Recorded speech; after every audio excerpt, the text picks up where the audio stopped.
What is up, everybody? Darrell, the Whiskey Saint, and we're going to be getting into another review. I know it's been a while, so I had to kind of dive back down that rabbit hole, taste through some whiskey with you guys, and give you my honest opinion. If you're new to the channel, hit that like and subscribe. We're just going to get right into it and kick it off. Cheers, guys.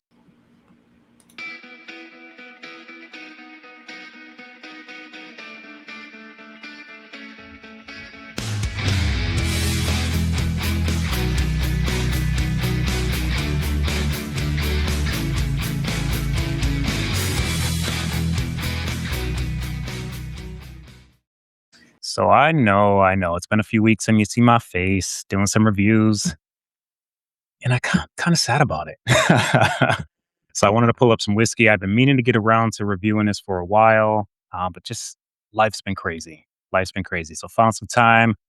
Going to sit here, pour a little dram, and review some whiskey with you guys. So what we're going to be diving into is the latest batch of Stagg. Actually, I don't even know if it's the latest anymore, being that I'm kind of late to the party. But 26A coming in at 129.3 proof.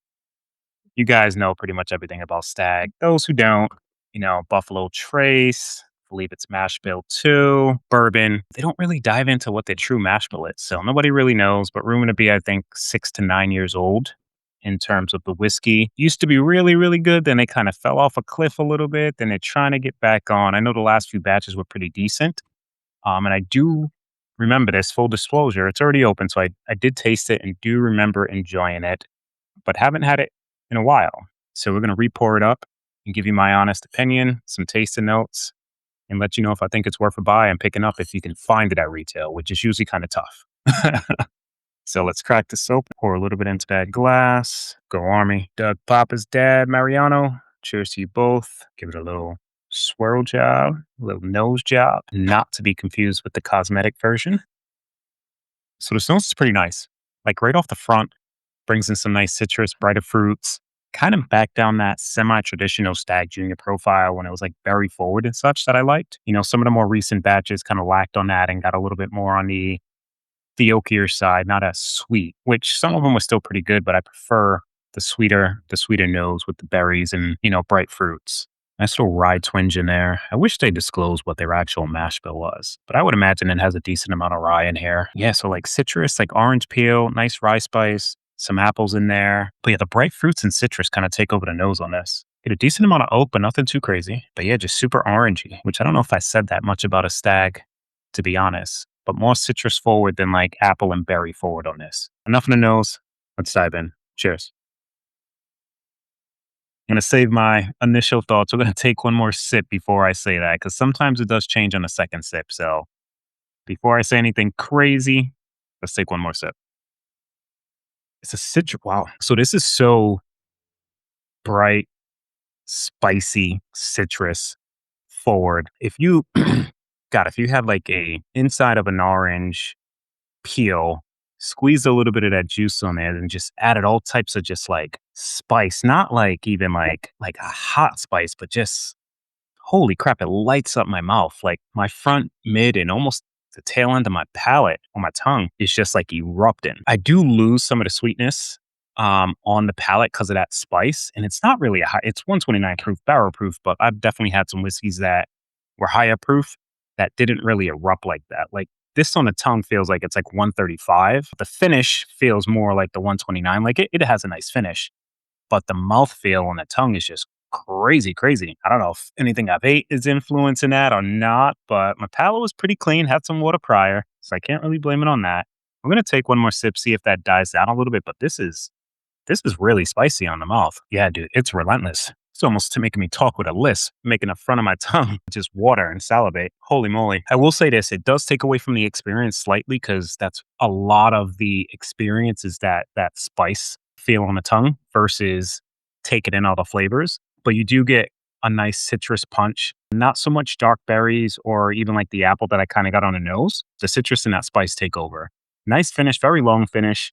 Flavors sit on the tongue. It's viscous. It just seems a little bit almost one-noted. And I actually remember it tasting it slightly different, So like I said earlier, I don't know if anything I ate today kind of influenced it or not, but that spice on the mouthfeel is just on a different level today. Overall, good. It's a good batch. Not something I'm gonna be like, "Hey, you gotta run out and go get." I do remember what is this? This is 26A, 25A being a little bit more of that berry forward sweetness that I like. I do prefer 25A and 25D. 25D was a monster. That was really, really good. Got to taste that a couple times. Wish I had a bottle of it, but I don't. But this isn't a bad batch. I would say if you can find it at retail kind of ranges between 79 to like 99 at some stores. I would say would be worth picking up. If it's anything really north of that 100 to 110, I think you can maybe wait and see if you can come across one of the better batches.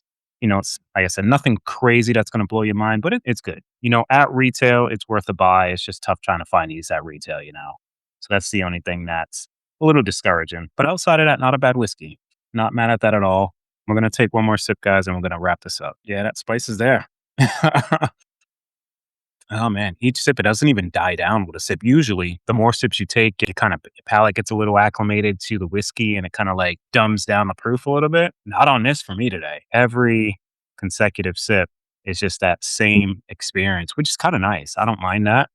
I just wish it had a little bit more notes. It just seems a little bit one-sided or one-noted. But outside of that, like I said, not too bad, guys. Not too bad. Worth a pickup at retail. Anything really over retail, I'll say pass and maybe wait for another batch. Or try before you buy, really. If you got a chance to try a sample of it at a bar, definitely give it a go. See what you think. And if you think it's worth grabbing, there you go. Scoop it up. But we're going to end this off, guys.